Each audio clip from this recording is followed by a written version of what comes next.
¿De qué está hecha nuestra espera? ¿Cuáles son los pensamientos, cuáles son las palabras, las ideas que nos gobiernan prácticamente cada vez que nos ponemos a esperar? Pero sobre todo, ¿desde qué lugar esperamos? ¿Desde qué lugar de esta sociedad? ¿Desde qué lugar personal? ¿En qué momento de nuestra vida nos encuentra este camino que llamamos espera y que a veces da la sensación de que no termina nunca? A pesar de que uno podría pensar que en algún momento quizás hay un punto final. En esa expectativa que tejemos en forma cotidiana, seguramente a usted le pasa, a mí me pasa, por supuesto que sí. Hay también una pregunta de fondo que se constituye con una especie de revelación. Esperamos que pase algo, de todas maneras. Siempre esperamos que algo termine manifestándose.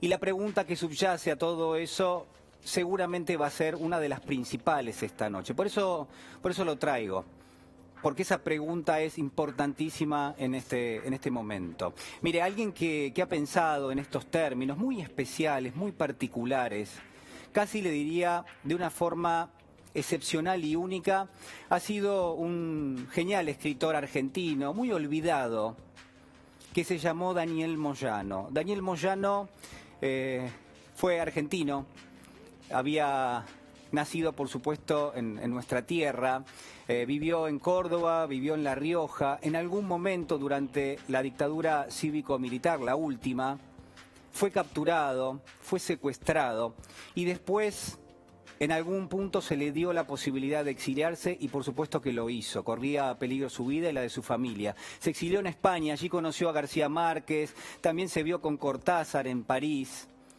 pero al mismo tiempo fue hilvanando una serie de historias, de relatos, de cuentos muy interesantes que a medida que los leemos nos damos cuenta que hacen referencia, por supuesto, a lo que había sido su vida. Hay pequeños detalles, importantísimos detalles en la vida de este gran escritor. De vuelta le digo, muy olvidado, que conviene tener, por supuesto, presente. Y la historia que hoy le traigo es quizás uno de sus cuentos más conocidos. Se llama La Espera. Y La Espera es una historia de abandono, por un lado, y también de orfandad, ¿no? Son estos dos elementos. Hay una especie de desamparo permanente en los cuentos de Daniel Moyano que sin ninguna duda nos vienen perfectamente bien. Son un prisma que nos facilita la lectura de lo que está pasando en nuestra Argentina de hoy. Por supuesto que usted tiene presente el elemento de la espera, porque hay otros escritores que la han abordado. Ahora, ninguno lo ha hecho como sí lo hizo este genial artista. ¿Y sabe por qué? Mire, porque la historia está puesta al servicio de la mirada de un niño. La espera es la historia justamente de un niño que lo que está esperando es la llegada de su papá, la llegada de su padre. ¿Para qué? Para que se lo lleve de ahí, para que le devuelva algo, que le devuelva un elemento que es central en nuestra sociedad y que a veces hemos perdido, quizás ahora también lo hemos perdido. En esa expectativa que se teje en la historia, hay un niño, ese niño aparece apoyado en una pared, es una tarde, hace frío, es una casa baja y este niño está apoyado en el frente de esa casa. Y de pronto tenemos la sensación de que su papá es alguien que él conoce pero que no conoce demasiado y de pronto entendemos que no lo conoce absolutamente nada, que lo ha visto una sola vez en su vida quizás y que en todo caso todo aquello que rodea a la figura de su padre, prácticamente termina generando de alguna manera una pregunta que subyace permanentemente, una y otra vez, ¿no? La pregunta es, por supuesto, ¿quién es su papá? Y la pregunta que va a subyacer a eso es, ¿quién es él? ¿Quién es este niño? Que es su hijo, pero que hace muchísimo tiempo que no recuerda a su padre, que no lo ha visto, quizás lo ha visto una sola vez y ha inventado todo un mundo alrededor. Nos preguntamos como lectores si eso es lo que nos termina pasando. Y en esta historia, muy breve, usted puede leerla antes de irse a dormir esta noche, e incluso puede bajarla de internet porque también está allí. En esta historia, le digo, aparece la figura de ese padre y al mismo tiempo la figura de ese niño que está en cuclillas, que tiene las manos entre las piernas, que tiene muchísimo frío, en esa única tarde que relata Daniel Moyano y que de pronto descubrimos que a su lado al lado del niño hay un paquete de ropa, una ropa que ha sido lavada y que ha sido planchada y que seguramente él piensa que lo va a acompañar cuando llegue su papá, porque está esperando a su papá ahí sobre la vereda, apoyado en esa pared, en una calle que se pierde, donde hay un río que corre al final precisamente de esa arteria, donde hay una especie de paredón bajo, repleto de ladrillos. Da la sensación de que es una zona un poco marginal, un poco pobre. ¿Y sabe por qué? Porque este niño de pronto atisba, prácticamente en forma oblicua, una piecita, casi podría decir, una especie de habitación dentro de un conventillo donde está su familia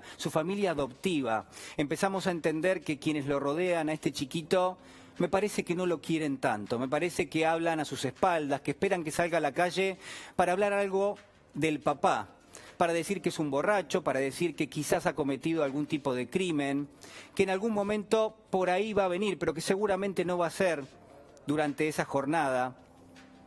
Y al mismo tiempo lo que vamos a entender es que detrás de la figura de ese hombre existe, en todo caso, una efigie bastante gris, bastante nostálgica, bastante desafortunada. Eso es lo que él entiende que está pasando. Este niño de pronto presta atención y ahí está Julia, que es una especie de mamá sustituta que obviamente daría la sensación de que no lo quiere porque le rezonga, porque le protesta, porque después habla con el viejo, que es otro personaje que aparece en la historia, y porque todos están esperando que llegue Pedro, que es el jefe de esa casa. Pedro llega después de una fábrica, cansado, moja un pedazo de pan duro en un tazón de leche y todos lo miran comer. Pero este chiquito no entra en la casa, está en la vereda, está esperando a su papá. Hay un paquete de ropa, no sé si ya le dije, sí se lo dije, ¿no? Hay un paquete de ropa. ¿Por qué no tiene plata, por supuesto, para un bolso? O al menos esa es la sensación que nos termina dando. Y más allá de eso, de que Julia plancha, de que al mismo tiempo está quien sale a buscar una botella de leche y que lo ven en todo caso al chiquito que está ahí esperando. Mientras todo eso pasa, este niño mira de reojo a lo lejos y le parece que ve el recorte de una estatua. Y efectivamente es una estatua que está tapada con una torre. Entonces él ve en lo que parece ser un prócer, que él no sabe quién es realmente.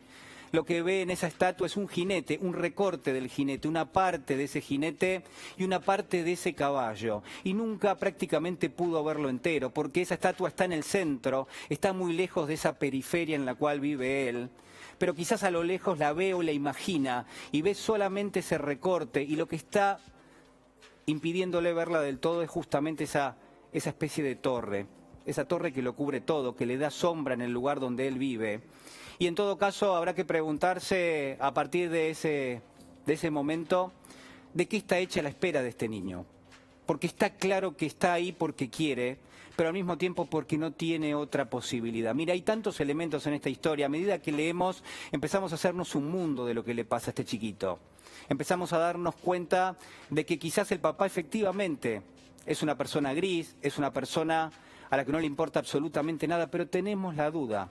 Y en todo caso él solo recibe información de manera indirecta, por comentarios, porque le rezongan, porque le protestan, porque lo retan.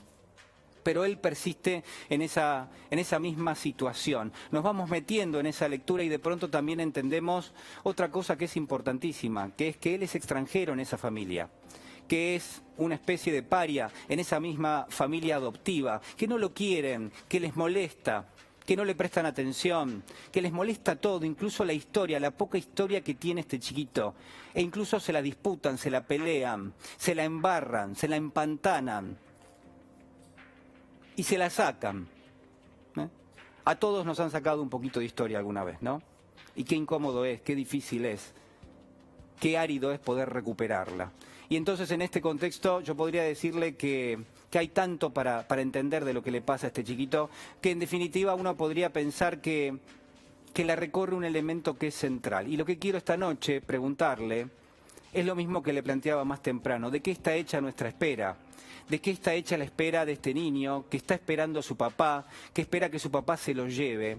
Y yo podría decirle que esa espera está hecha de insistencia. Mire, me costó pensarlo, porque todos esperamos en algún momento, nos toca en alguna circunstancia de nuestra vida, a veces nos toca toda la vida incluso, y a veces no tenemos la certeza de que algo va a pasar, pero muchas veces esperamos que haya una especie de revelación, que es quitar un velo de algo que lo está cubriendo, y esa revelación tiene justamente una salida en esta misma historia. Lo que quiero plantear en esta noche es que a los argentinos nos pasa algo parecido a lo que le pasa a este niño, que hay un sector de la sociedad a la cual le está pasando precisamente lo que le pasa a este chiquito que está esperando a su papá. Ese sector de la sociedad está esperando, primero, que alguien le preste atención, después que alguien los lleve hacia algún lugar, provoque alguna especie de cambio, pero sobre todo está esperando que le devuelva una identidad, la identidad que nos dice qué clase de sociedad somos, si somos una sociedad inclusiva, si vamos a prestar atención a aquellos que menos tienen, si vamos a prestar atención a aquellos a los cuales les es muy difícil vivir en este momento, que son extranjeros de su propia vida, que han tratado de integrarse, que han tratado de llegar a las luces del centro, que han tratado de ver esa estatua por completo, pero que no lo han logrado, que reconstruyen permanentemente un fragmento, una escisión misma de esa especie de anhelo o de sueño, pero que al mismo tiempo lo que hacen es insistir porque todo a su alrededor, como le pasa a este chiquito, les juega en contra. Porque todo a su alrededor, precisamente lo que buscan es que no tengan expectativa y que no puedan tejer esta espera.